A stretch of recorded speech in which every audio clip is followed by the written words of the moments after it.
Manipur के अहानबा neuro patients के अमत तंगाइरबा specialised hospital neuro emergency trauma नेट मल्टी स्पेशलिटी हॉस्पिटल सिंगजवाई मथक टोंगथाम लिकाई दा हांदुकचरे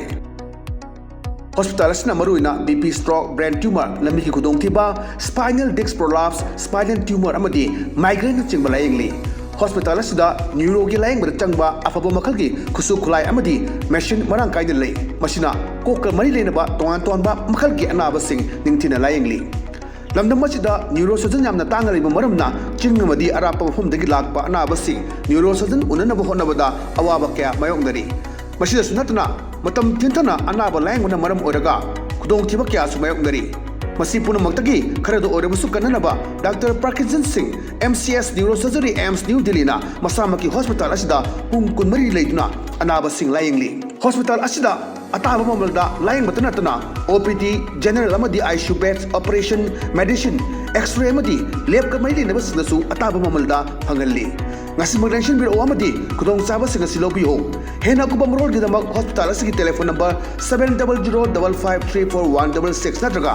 8974572154 da pau phabirak yagani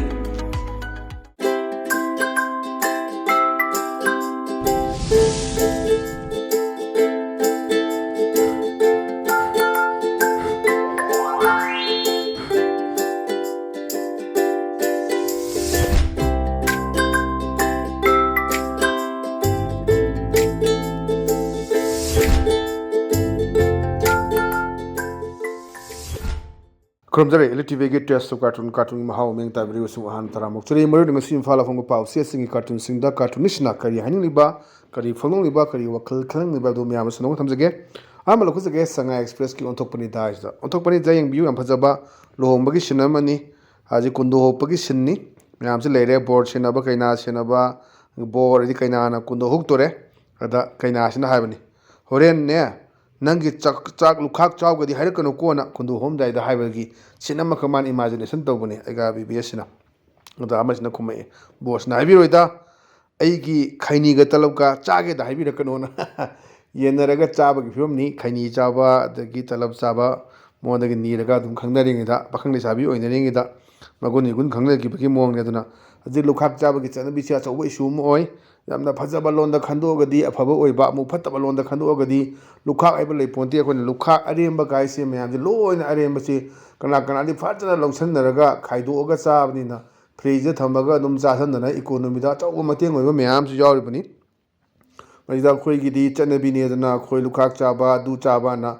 chak maru ma khak tawdana mine lemam maduna amadu da tarudi loi mangi ne tongdari duna chanabi si aduna hoi chanabi si leitab si ade adubu sida ne aduna horen nangi lukhak chawgo di hare kono kona hayo da saibiroida aigi khaini ga talab ga chage da haibira kano na kai bo aduna khumok pagi sinne ba yam nok nokning ba yam hasaba katune thamjage matang ga leisna khoi sana laiba ki loire dana adune singbiu rang nandani tang 13 da Sibrati ga Valentine's Day ga pagi bodo ada jumpham borakanda thamak pane cartoon nisna kai hamake da masina ufare da khana chainaba saunaba haibudu yaudre sidi yam nungai grena haimne ganja thakpa sidi khana chainaba ganja taraga phunai je ta de wakhan chal puthorokpa digi chaba mayamne khoi toido nangi yum manakta nangi letja kano chakhum manakta I letin sajale kain phagi tongnaba wakhan pang thadana bidune ba adudane masina bu fareda khana chena ba sauna ba su yaudena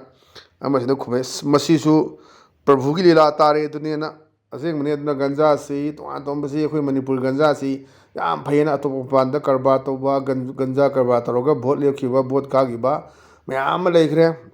ganja dagi amu adedi drugs onthara ko mayama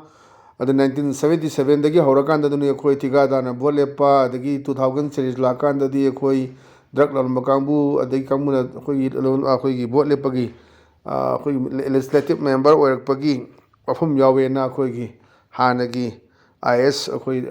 gi rk yamung na phongdokpa khoi wafum su leikrabani rk ni maina popma mayama social media su do bot leiba matamni aduna ganja sidi mi khana de chaina de shanti oi haibudu utpagi yam phajaba dumba cartoon ni thamjage matang leisina khoi ponafam gi balu he aduni balu he sida khoi sen pije bagi sinnamani ada sagi thabak wanom bagi ada bisa je pirare ada sir sohen birakanu ko handakti se lausan biyo na bandal je table la pire ꯑꯃꯁꯤꯅꯁꯨ ꯏꯂꯦꯛꯇꯦꯁꯟꯗ ꯍꯥꯏꯔꯦ ꯐꯅꯤ ꯁꯥꯔ ꯑꯩꯅ ꯂꯧꯖꯔꯤꯕꯁꯤ ꯃꯤꯌꯥꯝꯒꯤꯅꯤ ꯃꯤꯌꯥꯝꯅ ꯃꯇꯦꯡ ꯄꯥꯡꯗꯣꯏꯅꯤ vote ꯇꯥꯅ vote ꯃꯌꯥꯒꯤ ꯌꯦꯟꯅꯕ ꯂꯧꯗꯣꯏꯅꯤ ꯑꯗꯨꯅ ꯍꯧꯖꯤꯛꯁꯦ ꯃꯌꯥꯝ ꯍꯥꯏꯅꯕꯗꯨꯅꯤ 2027ꯒꯤ election ꯅꯛꯁꯜꯂꯛꯑꯦ ꯑꯗꯨꯅ ꯃꯌꯥꯝꯁꯦ ꯑꯗꯨꯝ ꯊꯕꯛꯁꯦ ꯄꯥꯛꯇꯛꯅꯅ ꯀꯧꯔꯛꯑꯅꯤ ꯑꯗꯨꯅ ꯐꯖꯅ ꯂꯧꯅꯔꯒ ꯐꯖꯅ ꯑꯃꯨꯛ ꯚꯣꯠꯇ ꯊꯥꯗꯅꯔꯛꯀꯗꯧꯔꯤꯕꯅꯤ ꯌꯥꯝ ꯐꯖꯕ ꯑꯗꯨꯝꯕꯁꯤꯁꯨ ꯋꯥꯍꯟꯊꯣꯛ ꯂꯩꯕ ꯀꯥꯔꯇꯨꯟꯅꯦꯅ ꯊꯝꯖꯒꯦ ꯃꯊꯪꯗ ꯂꯩꯔꯤꯁꯤꯅ ꯑꯩꯈꯣꯏ ꯍꯨꯌꯦꯜꯂꯣꯟ ꯄꯥꯎꯒꯤ ꯑꯁ ꯂꯣꯏꯔꯦ ꯍꯥꯏꯕꯗꯨꯅꯦꯕ ꯁꯤꯗ ꯀꯔꯤ ꯍꯥꯏꯒꯦꯗ ꯍꯧꯖꯤꯛ ꯋꯥꯅꯣꯝꯕ ꯂꯥꯛꯏꯅꯦ ꯀꯃꯥꯏꯅ ꯁꯥꯔꯅ ꯍꯟꯗꯛꯀꯤ ꯊꯤꯀꯥ ꯄꯤꯕꯒꯤ ꯃꯇꯥꯡꯗꯨ ꯆꯔꯛ ꯆꯍꯤꯡ ꯅꯥꯏꯍꯟꯕꯤꯌꯨꯅ ꯍꯥꯏꯕꯅꯤ ꯅꯥꯏꯍꯟꯕꯤꯌꯨꯅ ꯑꯗ ꯑꯃꯁꯨꯅ ꯍꯥꯏꯌꯦ ꯅꯥꯏꯅꯕ ꯇꯧꯖꯒꯦ ꯍꯨꯏꯁꯁꯅ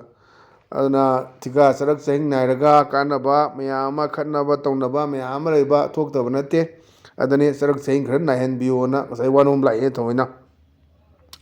ꯃꯊꯪꯗ ꯂꯩꯔꯤꯁꯤꯅ ꯑꯩꯈꯣꯏ ꯄꯤꯄꯜꯁ ꯀ꯭ꯔꯣꯅꯤꯀꯜꯒꯤ ꯇ꯭ꯋꯤꯁ ꯇꯤꯀꯜ ꯑꯗꯨꯅꯤ ꯁꯤꯗ ꯌꯥꯎꯔꯤꯁꯤ ꯍꯧꯖꯤꯛꯁꯤ ꯑꯦꯛꯁꯄꯥꯟꯁꯟꯒꯤ ꯇꯥꯡ 12 13 ꯃꯅꯨꯡꯗ ꯆꯥꯎꯊꯣꯔꯛꯄ ꯌꯥꯏ ꯍꯧꯖꯤꯛ ꯂꯩꯔꯤꯕꯁꯤ ꯆꯤꯐ ꯃꯤꯅꯤꯁꯇꯔ ꯊꯥꯔꯒ 5ꯅꯤ 3 ꯋꯥꯠꯂꯤ ꯑꯗꯨꯒꯤ ꯃꯇꯥꯡꯗ ꯇꯧꯕꯅꯤ ꯑꯗ ꯃꯣꯏ ꯃꯁꯦꯟ ꯋꯥꯔꯤ ꯁꯥꯟꯅꯔꯝꯕꯅꯦꯕ ꯑꯃꯅ ꯆꯠꯈꯤꯕꯗ ꯈꯥꯝꯕꯅꯤ ꯑꯣ ꯕ꯭ꯔꯗꯔ ꯉꯥꯏꯈꯣꯅ ꯖꯁ ꯋꯦꯠ ꯗꯤꯌꯔ ꯑꯗ ꯉꯥꯏꯈꯣ ꯑꯗꯥꯏꯗ ꯑꯝꯇ ꯗ ꯃꯤꯇꯤꯡ ꯍꯦꯖ ꯕꯤꯟ ꯀꯦꯟꯁꯦꯜ ꯃꯤꯇꯤꯡꯗꯨ ꯑꯩꯈꯣꯏꯒꯤ ꯀꯦꯟꯁꯦꯜ ꯇꯧꯔꯦ high command call for an urgent meeting may be expansion high ꯀꯃꯥꯟꯅ ꯑꯩꯈꯣꯏ ꯑꯦꯃꯥꯔꯖꯦꯟꯁꯤ ꯃꯤꯇꯤꯡ ꯑꯃ ꯇꯧꯔꯦ ꯃꯗꯨ ꯑꯦꯛꯁꯄꯥꯟꯁꯟꯒꯤ ꯑꯣꯏꯕ ꯌꯥꯏꯅ ꯑꯦꯛꯁꯄꯥꯟꯁꯟꯒꯤꯁꯤ ꯃꯌꯥꯝ ꯂꯨꯅ ꯈꯟꯅꯔꯤꯕꯅꯤ ꯍꯧꯖꯤꯛ ꯆꯤꯐ ꯃꯤꯅꯤꯁꯇꯔꯒꯤ ꯂꯣꯏꯅꯅ ꯆꯠꯄ ꯃꯇꯨꯡꯗ ꯏꯟꯅꯕ ꯃꯌꯥꯝ ꯑꯃ ꯆꯤꯐ ꯃꯤꯅꯤꯁꯇꯔꯅ ꯆꯠꯂꯨꯕ ꯃꯌꯥꯝ ꯑꯃ ꯀꯅꯥꯕꯨ ꯑꯩꯈꯣꯏ ꯃꯤꯅꯤꯁꯇ꯭ꯔꯤꯌꯦꯜ ꯕꯥꯔꯠ ꯐꯪꯒꯗꯒꯦꯁꯦ ꯑꯩꯈꯣꯏꯅ ꯍꯥꯏꯅꯕꯅꯤ ꯀꯅꯥꯕꯨ ꯐꯪꯒꯗꯒꯦꯁꯤ ꯑꯆꯧꯕ ꯋꯥꯍꯪ ꯑꯃ ꯑꯣꯏꯔꯤꯕꯅꯤ ꯌꯦꯡꯕ ꯇꯥꯕꯅꯤ ꯀꯅꯥꯅ ꯑꯩꯈꯣꯏ ꯑꯣꯏꯔꯛꯑꯀꯥꯟꯗ ꯂꯩꯕꯥꯛꯁꯤꯗ ꯄꯣꯄꯨꯂꯔ ꯒꯣꯔꯃꯦꯟꯒꯤ ꯐꯨꯜ ꯁ꯭ꯋꯤꯡ ꯑꯃ ꯇꯦꯜꯂꯕ ꯆꯍꯤ ꯑꯃꯁꯤꯗ ꯀꯔꯤ ꯇꯧꯒꯗꯒꯦꯗꯣ ꯑꯩꯈꯣꯏ ꯌꯦꯡꯕ ꯇꯥꯕꯅꯤ ꯍꯥꯏꯅ ꯍꯥꯏꯅꯕꯗꯨꯅꯤ ꯂꯩꯔꯤꯕ ꯑꯩꯈꯣꯏꯒꯤ ꯇꯥꯃꯣ ꯈꯦꯝꯆꯥꯟꯅ ꯐꯝꯃꯤꯕ ꯁꯤꯠꯁꯤ ꯌꯥꯝꯅ ꯃꯩ ꯍꯧꯕ ꯑꯗꯨꯝꯕ ꯁꯤꯠꯅꯤ ꯐꯝꯕꯗ ꯄꯣꯛꯀꯗꯧꯔꯤꯕꯅꯤ ꯇꯤꯡꯍꯪ ꯃꯌꯥꯝꯁꯨ ꯌꯥꯎꯔꯤꯕꯅꯤ ꯀꯃꯥꯏꯅ ꯇꯧꯗꯅ ꯃꯥꯅ ꯃꯁꯤ ꯐꯝꯃꯒ ꯆꯠꯂꯒ ꯀꯃꯥꯏꯅ ꯑꯩꯈꯣꯏ ꯂꯩꯕꯥꯛ ꯉꯥꯛꯄ ꯑꯗꯨꯒ 2027ꯗ ꯃꯥꯒꯤ ꯂꯤꯗꯔꯁꯤꯞ ꯃꯈꯥꯗ ꯀꯔꯤ ꯇꯧꯕ ꯉꯝꯕ ꯍꯥꯏꯗꯨꯗꯤ ꯃꯇꯝ ꯉꯥꯏꯕ ꯇꯥꯕꯅꯤ ꯑꯗꯨꯅ ꯉꯁꯤꯒꯤꯗꯤ ꯑꯗꯨꯝ ꯏꯂꯤꯠ ꯇꯤꯚꯤꯒꯤ ꯇꯦꯁ ꯑꯣꯐ ꯀꯥꯔꯇꯨꯟꯒꯤ ꯃꯍꯥꯎ ꯃꯇꯥꯡ ꯑꯁꯤꯗ ꯂꯣꯏꯁꯤꯟꯖꯔꯦ ꯃꯤꯠꯌꯦꯡ ꯇꯥꯕꯤꯔꯤꯕꯁꯤꯡꯕꯨ ꯑꯃꯨꯛ ꯍꯟꯅ ꯈꯨꯔꯨꯝꯖꯕ ꯂꯣꯏꯅꯅ ꯀꯥꯏꯅꯅꯕ ꯌꯥꯊꯪ ꯅꯤꯖꯔꯤ ꯄꯤꯅꯕꯤꯔꯁꯤ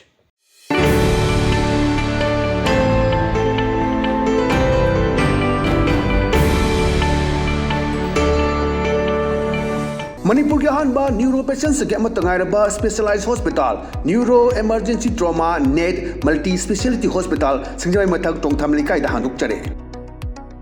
हॉस्पिटल असना मरुइना बीपी स्ट्रोक ब्रेन ट्यूमर लमी की खुदोंगथिबा spinal disc prolapse spinal tumour अमदी माइग्रेन चिंगबा लायंगली हॉस्पिटल असदा न्यूरो की लायंग बर चंगबा अफबो मखल की खुसु खुलाई अमदी मशीन मरांग काइदे लई मसिना कोक मरी लेनबा तोंगान तोंबा मखल की अनाबा सिंग निंगथिना लायंगली लमदम मसिदा न्यूरो सर्जन यामना तांगा लेबा मरमना चिंग मदी अरापा मफमदगी लाकपा अनाबसी न्यूरो सर्जन उननबा होनबदा अवाबा कया मायोंगदरी मसिदा सुनतना मतम थिंथना अनाबा लायंगना मरम ओरगा खुदोंथिबा कया सुमायोंगदरी मसी पुनमक्तगी खरदो ओरबसु कन्ननबा doctor Parkinson Singh MCS neuro surgery AIIMS new दिल्लीना मसामकी हॉस्पिटल असिदा पुंग कुनमरी लेदुना अनाबा सिंह लायंगली हॉस्पिटल असिदा अताबा ममलदा लाइन मतनतना OPD जनरल अमदी ICU beds operation medicine x-ray अमदी लैब कमैली नबसिनसु अताबा ममलदा फंगल्ली ngasimagrenshin biro amadi kudong chaba singa silobiho hena kubam rol gidamak hospital asigi telephone number 7005534166 natraga 8974572154 da pau phabirak yagani